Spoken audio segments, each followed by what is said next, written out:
Hey guys, welcome back to Umineko. Here we go. Well then, how will this game be resolved? You may submit or you may resist. Either way, it will truly be an entertaining banquet worth betting my life or many in life on. Men in life, okay. In this dimly lit study, occasionally brightened by lightning, Kinto kept mumbling and laughing to himself.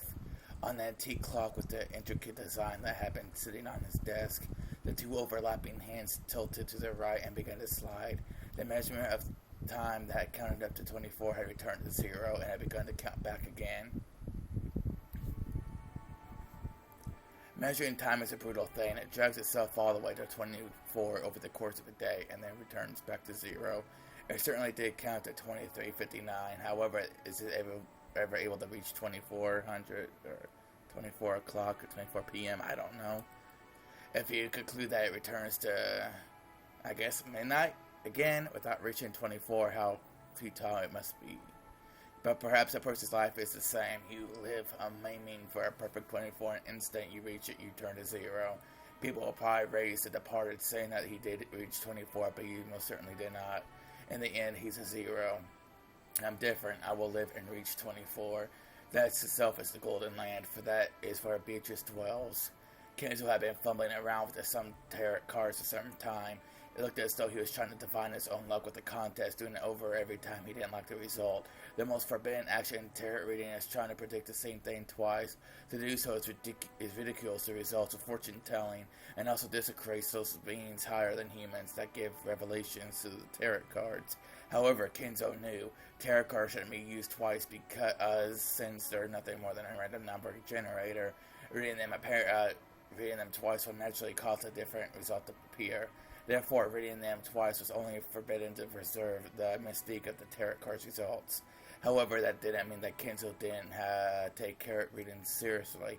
Kenzo's interpretation of tarot reading was done in a completely different way. That was to repeat the reading over and over without giving up the slightest until he reached a result most favorable to him. The mark he set for this most favorable result would vary. When he demanded the most favorable result in a strictly literal sense, it was the same as simple roulette of luck, where he seeked an arithmetic miracle. However, Kenzo used miracles and numbers as the basis of his magical power, so this functioned perfectly well as a magical ritual.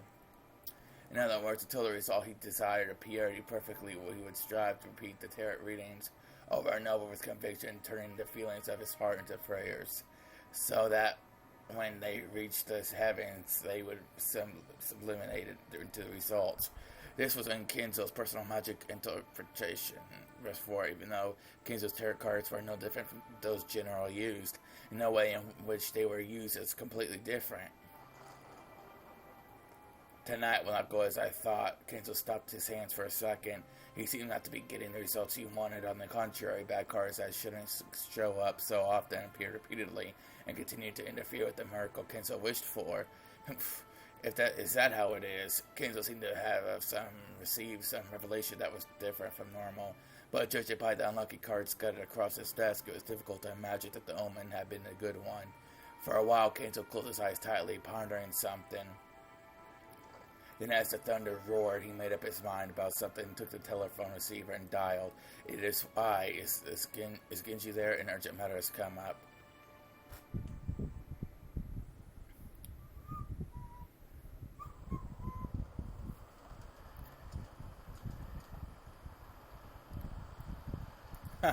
In front of the entrance hall, Shannon's once burning face had been cooled off by the frigid air. She had thought that George's proposal would be something. It was as though she hadn't prepared herself mentally, and she had answered by nodding. Had she been reckless because of her youth, she should have thought about her future more seriously. I wonder if my immediate reply made him think I am a cheap girl. If I'd at least waited until tomorrow morning, would that have at least shown him I was taking this seriously? Now that she had already received the ring from George, and kept fidgeting in embarrassment. I should have done this, I should have done that. As she did, she heard the sound of footsteps splashing through puddles. Shannon immediately chased away the emotions welling up inside her. Genji-sama and Kenna-kun too. I'm sorry, I have to go back soon. She grew stiff, thinking she'd surely be scolded for spending too much time in her secret lover's meeting with George. Shannon, the master told us to come to the study, saying it was urgent. Let us hurry. Huh? Oh, yes, certainly. What in the world? He said he had a premonition of this misfortune. How convenient for him, considering he's the one who started this ceremony. We will enter from the back so that Goda doesn't notice us. Hide your footsteps. Yes, Nissan, take care. You're so noisy. Kenan was especially good at hiding his footsteps, just like a cat. He was able to suddenly be there without anyone noticing and leave in the same way. For example, even though he stepped in puddles, the sound he made was smaller than that of rain hitting them. Genji also had abilities of that kind, or rather those servants called furniture were supposed to be like that. Just like how desks and closets go unnoticed by members of the family, those servants also had it as a great virtue to just suddenly be there whenever they were needed. Compared to that, Shannon's footsteps still strongly asserted themselves. She was also trying to hide her footsteps, but compared to Ken and Genji, well, you could say she was a little more boisterous. Eventually, they reached the back door, and the three of them entered the mansion.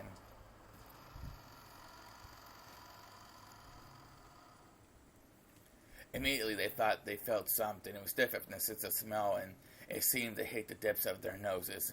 This hard-to-describe sensation, which you might call a sixth sense, allowed them to perceive that something was different than usual. Genji-sama, Landy, let us hurry. That sensation made it feel as though a tense something was pressing in them, around them, realizing that the three of them dashed up the stairs, heading for Kinzo's study, while still hiding their footsteps. When they dashed up the stairs, that smell of sweet poison, particular to Kinzo's study, reached their noses. What is it, Genji-sama? The barrier is dead. Huh? Ah. After hearing Kenan's words, she looked at the door to the study. A scorpion pattern was engraved in the doorknob, a powerful ward against magic. The final barrier which protected Kenzo himself, it had been broken.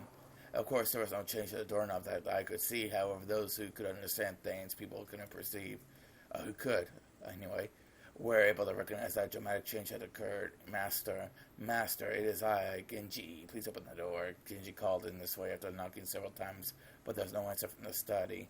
Shouldn't guard our bags. Cannon search inside the room. Yes. Cannon put his ear against the door, searching for a presence inside the study. To protect the back of the pair watching the door, Shannon faced the other way, ready for the unexpected. The master must be in here, but it's too quiet. Do you mean to say he's safe? No, it's too quiet. Okay. Could it possibly be Master?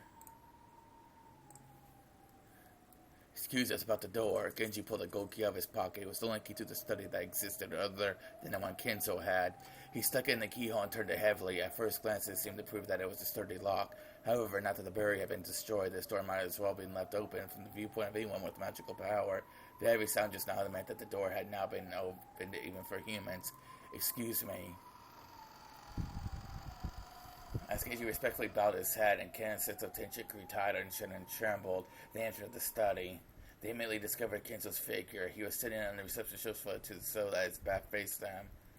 Genji noticed the person sitting across from him and began to bow deeply. Kenan also noticed that person, but he didn't bow his head. He stood in front of Shannon and spread out his arms, blocking the way to her. So without even seeing that person's face, Shannon already had a good idea who it was. So you have come, Beatrice-sama. Genji, he came very quickly. Yes, it is always best when furniture insists their masters call quickly, unlike this person. So Ronald-sama has come as well. Genji directed his greeting towards the thin darkness behind it to the right of Beatrice. They were there. Shouldn't have been anything. Even Ken and Shinra would never have imagined that someone was there. However, the darkness responded immediately and praised Genji's eyesight.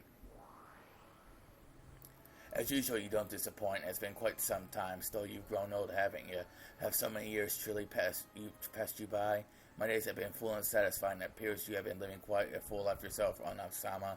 Yes, thank you. And Shannon, it's been a long time since I last saw you as well. You have grown quite beautiful, and it seems that you've grown quite strong. That is fortunate. Thank you very much. Nissan, who in the world? This will be our first meeting, Kaneka, and I, Ronov, have been entrusted with the position of Beatrice-sama's head furniture. I am an old friend of Genji-san's, and I am also furniture just like you, although the master I serve is different. The tin's color didn't disappear from Ken's face in the slightest. Depending on the master of furniture served, they might be the kind of brutal or anything else. If this person claimed to be furniture serving hate to Beatrice, then he must be despicable as well. Cackle cackle, it seems I thoroughly despise, as so as you hate everything that has anything to do with me. Beatrice openly sneered at Cannon's hate-filled face. Then Cannon finally realized Beatrice and Kenzo having a chess game across the reception table. Mackenzo hadn't even quivered. He was holding his head with both his hands, his eyes closed tight, as he contemplated his next move. Or was he in anguish? Master, I have told Kenzo two things. There was good news and bad news. The good news is that he'll have the good fortune of being reunited with me before the ceremony ends. The bad news is that Kenzo has been selected as the very first sacrifice in the ceremony. Cackle, cackle, there's absolutely nothing I can do about it because it truly was decided by the fickle roulette. Liar, we know you're just a murderer who kills for fun. Stop it, Kennekan. So, Kenzo, isn't it about time you decide to accept your loss? Cackle, with this our long contest is at an end, yes? At a glance, it was hard to make out the situation on the chaotic chessboard. However, judging by Kenzo's anguish and Beatrice's malicious confidence, it seemed to be over already. It is unavoidable. Perhaps even this could be amusing. It is to me, too. Resolving my contest with you may bring a flood of emotions, but has already surpassed love and hate. It was fun. These past few decades certainly weren't boring. Beatrice advanced her queen and made her final move, and that decided it. Checkmate. This is my final tribute to you, without any reservations. Sleep. Kenzo suddenly stood up and laughed like an opera singer facing a full crowd, spreading his arms, as though he had succeeded in a century-long plan. That laugh spat crimson. Crimson flames poured out from the inside him, spitting even out of his mouth, ears, nose, and all at once his body was wrapped in hellfire. Kenzo kept laughing. The more he laughed, the more the hellfire spewed from his entire body and began to char him. Those flames became a brilliant light, which dazzlingly shone on the various magic tools throughout the room, making their distorted shadows dance across the walls. Those shadows looked like the dead in hell watching over Kenzo in ecstasy as he burned. And for one who had made a contract with the witch, it was an extremely fitting and in accordance with those terms.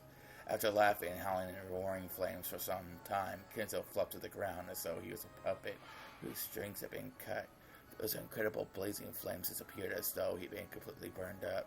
And afterwards, nothing remained but a festering and burnt corpse that one could hardly bear to look at.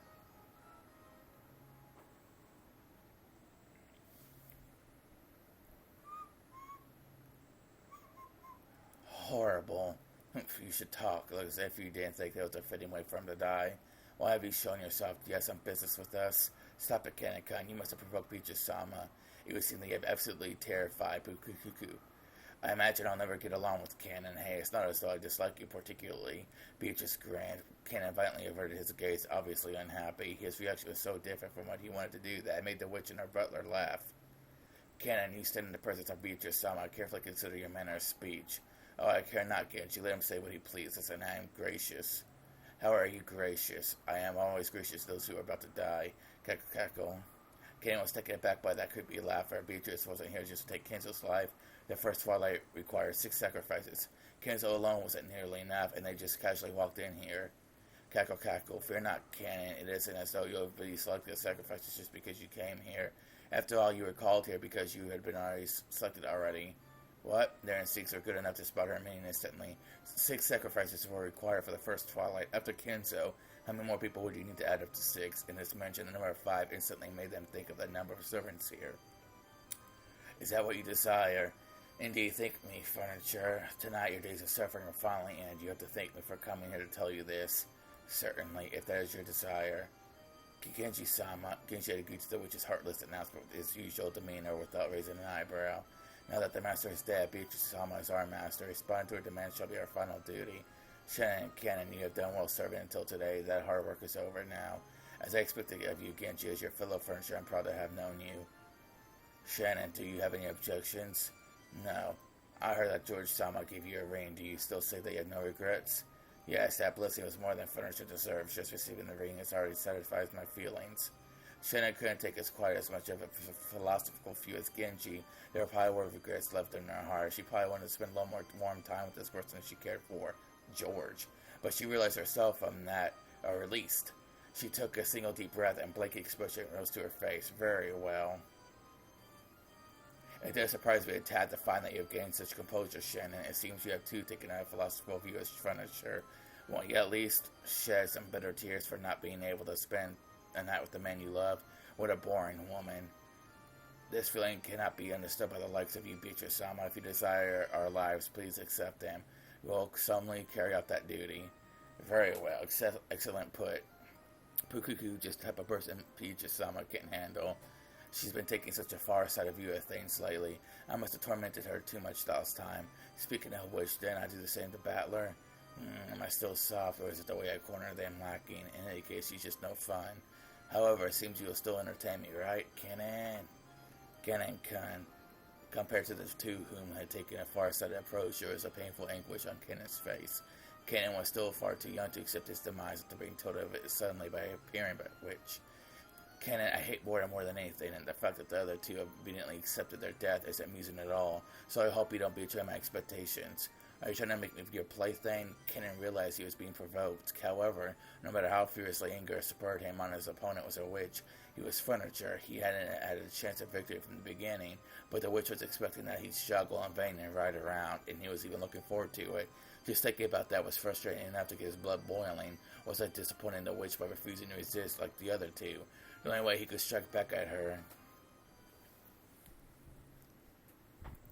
Oldest of the seven sisters of purgatory, Lucifer, arise. Lucifer of pride, right here. Kennen, it would be far too cruel to force furniture to fight a witch. No matter how much anger spurs you on you, you would have no hope in a battle without chance of success. Of course, such a battle will be boring for me as well, so I let it be furniture against furniture. Why not resolve it with a battle between you two?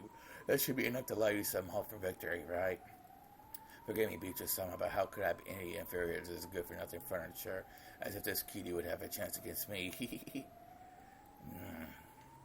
Prove that you can defeat my furniture, the 7-6 of purgatory. If you manage to win through, let us see. I will let you select the 5 who will escape becoming one of the sacrifices. I will be welcome the 5 you recommend to the Golden Land without any conditions. How about that? Kennen understood that he was being provoked. However, the witch's offer was very tempting. By this part, Kennen couldn't care less with this evil ceremony the witch and the rest were trying to carry out. On the contrary, it's much more important that he remain alive so that he could be invited to the Golden Land and have his wish granted by Beatrice there. You cried, saying you had enough of being furniture, right? I shall grant your desire. I shall give you that human body you wanted so much you cried yourself to sleep. What do you say? That way you and Jessica could be together. Yes. Oh, just perfect. You may recommend that Jessica and you yourself be invited to the Golden Land. If you alone find happiness is a satisfying solution for you, then you can ask Shannon and George, the one she loves. If you're worried about duty, then you also can add Genji. Ho, that's 5 people. Isn't that enough, Kennen? With this much of a reward, Cackle, you won't let me get bored, will ya? She's just playing with you. There's no need to listen to her. I don't like it. Are you okay with this new sign? Big just couldn't hide her evil smile at those words. I don't like it. I want to be happy. I've had enough of being furniture. I want to become human, have normal love. I want to know what the ocean is blue, like you. How young. I'm jealous. That's why I like the young ones. Genji, Shannon, stay back. Ken, Lucifer, forward. As you command.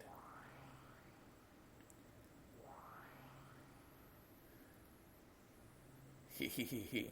I don't like it. That way you look down on me as if Beatrice Sama would be impossible, but with at least me, you have a chance. I really don't like it. That's probably humiliating for Lucifer, but at the same time, she's also happy that she was lucky enough to have this adorable prey all to herself. Come, furniture, the witch. Don't think that you can look down on me forever.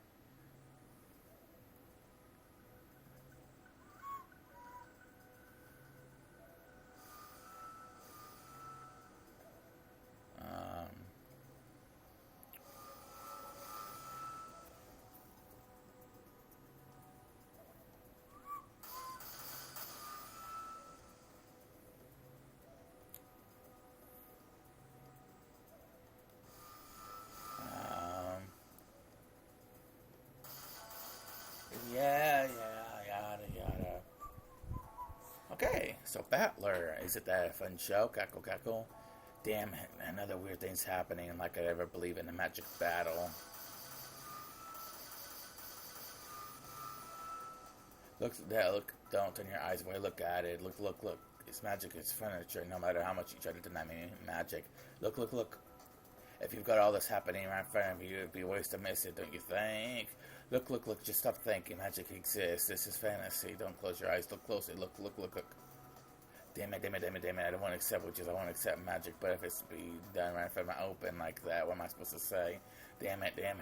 Come now, don't turn away. Look closely, okay? Magic exists. This is a fantasy, so stop playing detective. I know your secret. You actually don't really like to think things through, right? Then just stop, cackle, cackle. Look, it's gotta be fancy, it's gotta be fancy. Yeah, yeah, yeah. Shut up, shut up, shut up. Don't talk to me.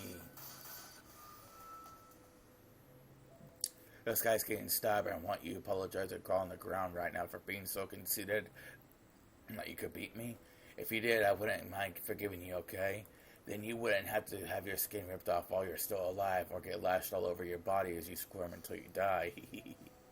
You're a cutie pie, so apologize. If you do, I'll finish you off so gently while it still feels great. Be selling furniture of the which I have no intention of speaking with you. So you're saying you think nothing of me. That disrespectful gaze of yours is really ticking me off. Cannon. Isn't he stronger than he was against Satan? This is why humans are so frightening. In fact, sometimes they even become witches that treat demons butlers. So what should I cheer on? Are you saying this guy's on par with me? Don't look down on me. As long as you have that pride, you'll never defeat me. You speak of Lucifer, the eldest of the seven sisters of purgatory, and you say that I cannot win? How conceited.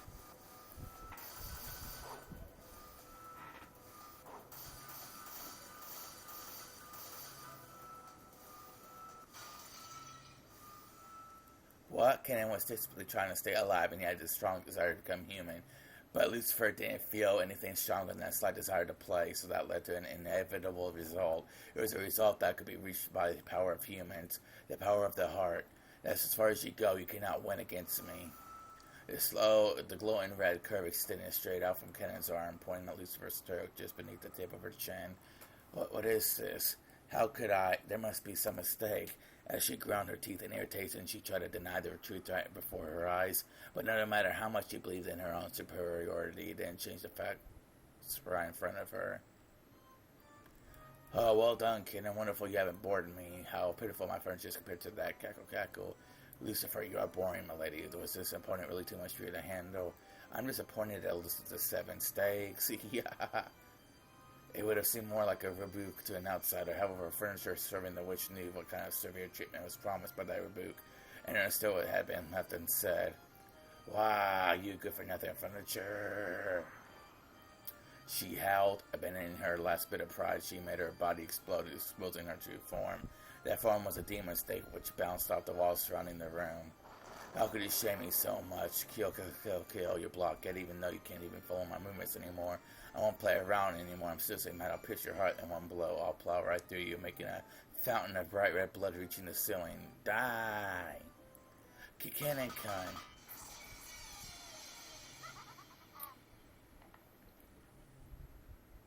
After flying about wildly for some time at the speed approaching the limits of what a human eye could follow, Lucifer flew at Kennan's heart. She could tell that it was Kennan's blood by the sweet taste of it, but she quickly noticed one thing. She hadn't pierced his heart. Oh, cackle. This was why humans are frightening. Would you like some black tea? Oh, would you like some black tea? I am fine for now. This is so amusing. I don't even need any. Cannon. Oh, is Cannon gonna die again? Can't he live for once? He's a cool guy. You are arrogant again. I told you that you wouldn't be able to defeat me. The floor was stained with dripping blood. It was really Cannon's blood, but it wasn't flowing out of his chest. Cannon had sacrificed his own left hand to protect his heart.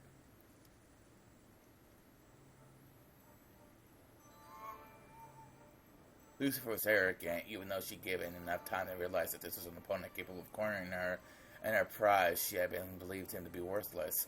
She had gotten careless, so she just had announced she had aimed for his chest and pierced his heart.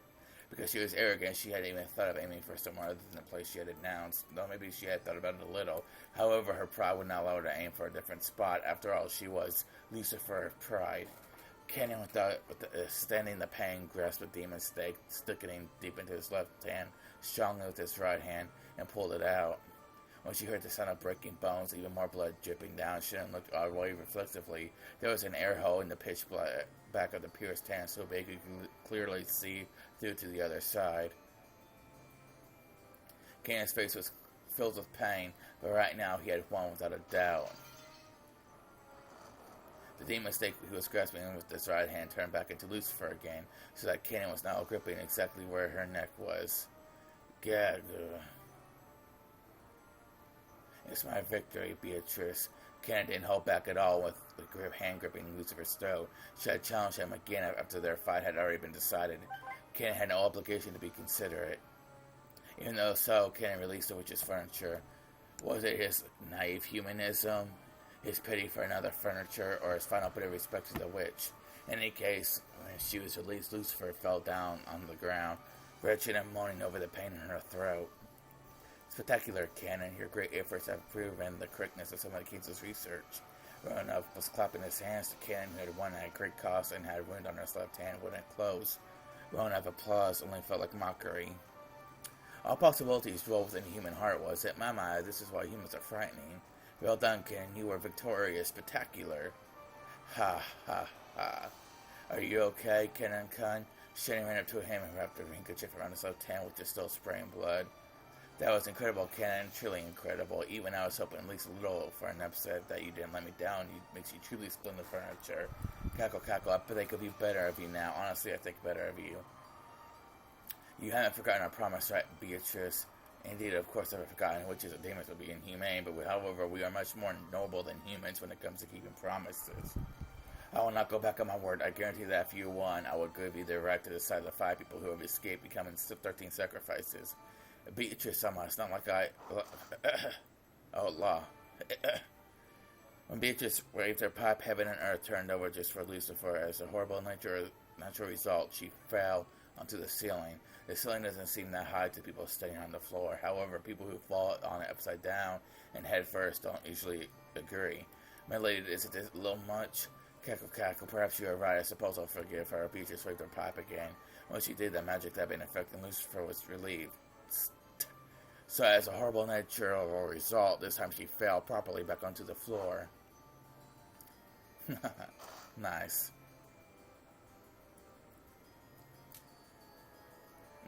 Beatrice, someone forgive me. What are you so afraid of? I've already forgiven you. Have a night, cackle. So, Kenan, shall we continue? Continue what? You aren't saying that you want me to finish her, are you? No.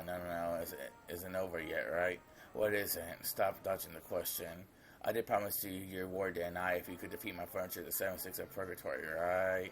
Come and rise, the 7-6 of Purgatory, the 6 younger sisters of the worthless elder sister. Yeah.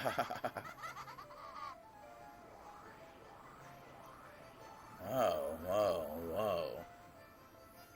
The air split with shrill laughter, and as a golden splash scattered about, the remaining of the 6 sisters of Purgatory showed themselves. All the 7 sisters of Purgatory was here after Kenan was able to defeat one only by sacrificing his left arm. By now, Kenan regretted his thoughtlessness and accepted the witch's challenge. He had been foolish to assume that a game against a witch would be on even footing. Lame, Oni-sama, why are you crawling on the floor? You people. I told you Oni-sama's useless, even though she acts like she's just great just because she's the oldest that's only on the outside. Yeah, seriously, Lucifer, Oni-sama, your disgraceful behavior will damage the reputation of us all. No, you're ashamed, you novice. Kenan-kun, that's totally awesome, but don't get cocky, okay? Lucifer Oni-sama brags all the time, but she's no big deal compared to the rest of us sisters. That's why I'm always saying Lucifer shouldn't do anything, just let her keep bragging all the time. After all, those of us with talent can handle all the tough jobs. What are you going to do, Oni-sama? Out of respect for your pride, we were planning to stay out of your way in hopes that you'd challenge him again in that beat-up body of yours. But Kenan-kun's sure strong, right? Right now, no matter how much you struggle, there's no way you could win, right? You people. Cackle, cackle, my sisters are always so lively. This is any time to fight. Is this any time to fight amongst yourselves? It's only together that either the 7-6 of Purgatory, correct? Now play nice and execute the tactics I've given you. And swiftly, okay? Hey, Lucifer, Oni-sama, if you want to borrow the power of your little sisters, then say it, okay? We want to hear you ask us for help with your own mouth. Do you plan to mock me even more?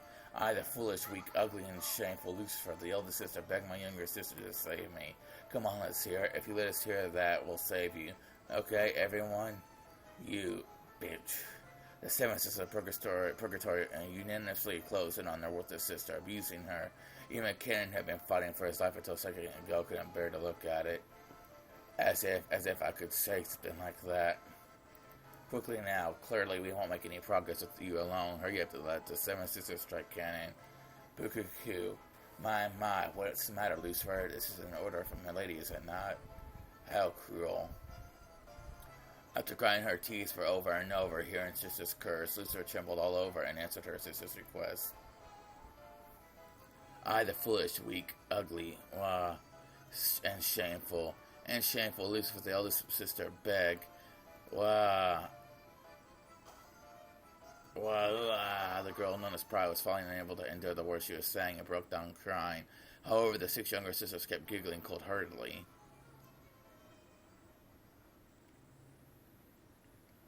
Wait a sec, don't try to trick us by crying you and finish saying it. That should be enough. Come on, sisters, let us display our power. I won't be satisfied until I hear the whole thing, okay? Come on, only someone keep going. That's enough. Come on, it's shameful. If shame affects us all, we won't leave them here. Wait, blah, blah, blah. We won't let them leave here alive. Whew. Okay, should we play with this pitiful furniture? Any wonderful plans? Yes, just Bielsa, okay. Thanks to 7 of us should get along and split cannon up between us. Good idea, that way all sisters can get along. Good, and I'll take the head. I'll leave the limbs and guts to you all. No, I get the head. There's no way to promise they'll mean anything, alright? First the one there wins. Kenny, if you got any ideas how we should kill you, just tell us, okay? The 7 sisters will kill you in an awesome way. Damn. You shame me so deeply. Slicing you into 8 pieces won't be enough. I'll slice you into 100 pieces. Here we go, everyone. Yes, Oni-sama, kiahahaha. The 7 of them burst out once. They had no intention of playing or boasting. This time they would genuinely feel, following their master's order. Take cannon down swiftly. The 7 sisters jumped around the room faster than the eyes could see, examining how they could best kill Cannon. They tortured Cannon with their cruel giggles, sometimes making a close pass at him. They kept scraping his arms, shoulders, and cheeks, gradually carving red letters into his body. At that moment, Shannon dashed up behind him, holding onto him so that she blocked the way to his body at least a little bit.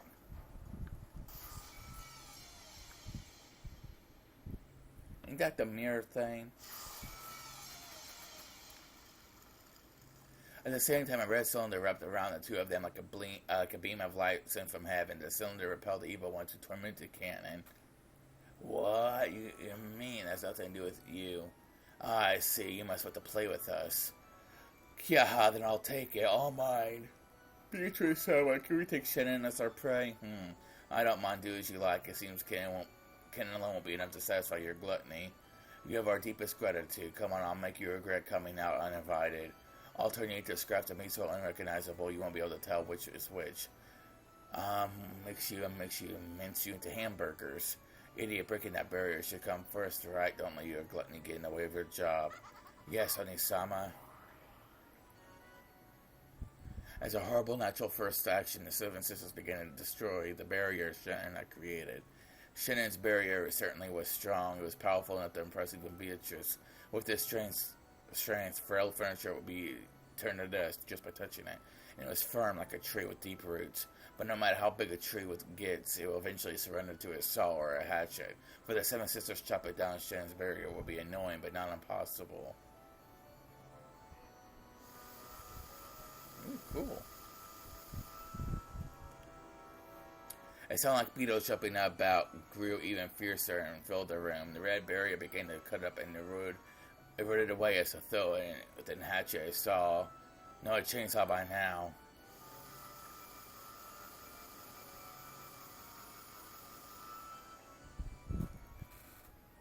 How foolish, even though you must know that your barrier can't fully protect you from these girls. Why? Because I couldn't overlook it. Shannon covered Cannon, who was already at his limit, sprawled on the floor. She spoke back resolutely. If you hadn't barged in uninvited, I would have given you a death like a slave. Why have you gone to all the trouble exposing yourself before the 7 sisters? Not all deaths are the same. A cruel death will cause you far more anguish than merely dying. Cackle, cackle. Go ahead, do as you like, just as you always do what you want. I did what I wanted. any rate, you're not quite amusing at the present moment. Romance is the most interesting when you're wondering whether it will be succeed or not. Once it does succeed, a woman is like a salmon who has finished laying its eggs. I've already tired of you. Thank you. No words from I wish you would make me happier. Then at least in the end, let me see you die in a truly entertaining manner. Sam and sisters, can you hear me? Kill Shannon in a way that shows me the limits of brutality. Shannon, my apologies. In the end, I wasn't able to reach your level, Genji-sama. You're an idiot, and each time if you just let me be, then you might not have had to meet a horrible end. No, it's fine. I received the ring from George-sama. I lived as a woman. I protected you and lived as a sister. With this, my life is complete with no regrets. You're pissing me off. The philosophical take really is irritating. Like I said, your furniture, you don't even smell like a human. Look at me, I am a human. Don't spout off philosophical crap like you're more complete than I am, you furniture. How ugly are those regrets? What you truly are there? I don't know. I didn't see that word. Anyway, they aren't regrets. This is called living. This was just about not minding if you died just because you were given a ring. I can't understand it. It's incomprehensible, disappointing, outrageous, stunning, and it's all useless. Mentally, perhaps you're acting a tad undignified. Shut up, furniture. Shannon, do you think I'll let you die so easily? Now that's the time to bite your tongue. How pitiful if you can see yourself reflected in my eyes and shudder at your own ugliness. Fear not, once I crush you up, you'll be much more ugly even when you still live. At the time, Genji softly entered the red barrier. Perhaps that barrier didn't block those without ill intent. Then Genji gently held her from behind and covered her eyes with his right hand. Genji-sama, you're alive, done already done enough. Go to sleep before me. Yes, thank you very much, Genji-sama, indeed. After that, Genji softly pressed his left hand near her collarbone as he did, emanating from the area, a crimson stain gently spread out. Does it mean he's gonna die, or... When Genji moved his hand, bright red fresh blood oozed out of there. It only happened for an instant, and it was shaped like a crimson rose. Oh, Genji. And when he removed his right hand, covering her face, there was a peaceful expression there as though she was sleeping. Then she fell softly, silently, and slept. Does that mean she's dead now? Her soul had already been sent into a world where the malicious witch and her furniture could not reach her, no matter how evilly they tortured her. The scene left Beatrice and the seven sisters stunned. Only Rona wore a mysterious smile. Then Genji leaned over Kennen, who was crouching on the floor. You did well. You should sleep now, too. Yes. Thank you very much, Genji-sama. Just as he done with Shannon, he softly covered Kennen's eyes with his hand, then gently pressed the area around Kennen's collarbone with his other hand. And when his hand was removed, the lightness of a feather, there was a crimson rose there. But that rose shape quickly turned to a stain of bright red blood pouring out. What is that? Good, a boring person, even though it's so fun to poke the balloon of life with the needle so that it forcefully explodes. Spectacular, Genji. You truly are furniture. Thank you very much. Well done, Beatrice. I'm a Ronoff-sama. With this as my final task, allow me to rest. Damn, you snatch away my fun. Why don't I take all the thrashing and mashing I wanted to do to them and give it to you instead? Beatrice faced him with an unsatisfied expression, but Ronoff spoke quietly to Genji with a soothing smile. You have worked hard. You are my greatest servant. As a final gift, I shall bestow upon you a peaceful sleep fitting for all the labors you have performed. What? Wait, it's not your place to. When Ono snapped his fingers, Genji slumped to the floor like a puppet with his strings cut. Slowly and yet gently, he crumpled, falling into a sleep that no witch could call him back from. It was filled with kindness as the sleep he had. It was filled as. Wait, what? This is confusing me. It was as filled with kindness as the sleep he had given Shannon and Cannon. Okay, there we go. Damn. What was that, Ronoff? What was a boring anticlimax? Are you not a mighty great witch, milady? What happened here was hardly worth of your concern. It isn't like you to let the provocation of someone like Shannon get to you. Provocation, maybe. I don't know. What was it that had Beatrice so irritated she was still unable to remove the thorn of Shannon's words? Ronoff laughed lightly as though limiting the complexity of humanity and woman's heart in order for the seven sisters to go. After all, there were still 2 sacrifices left for the first twilight. The 7 sisters disappeared in ecstasy.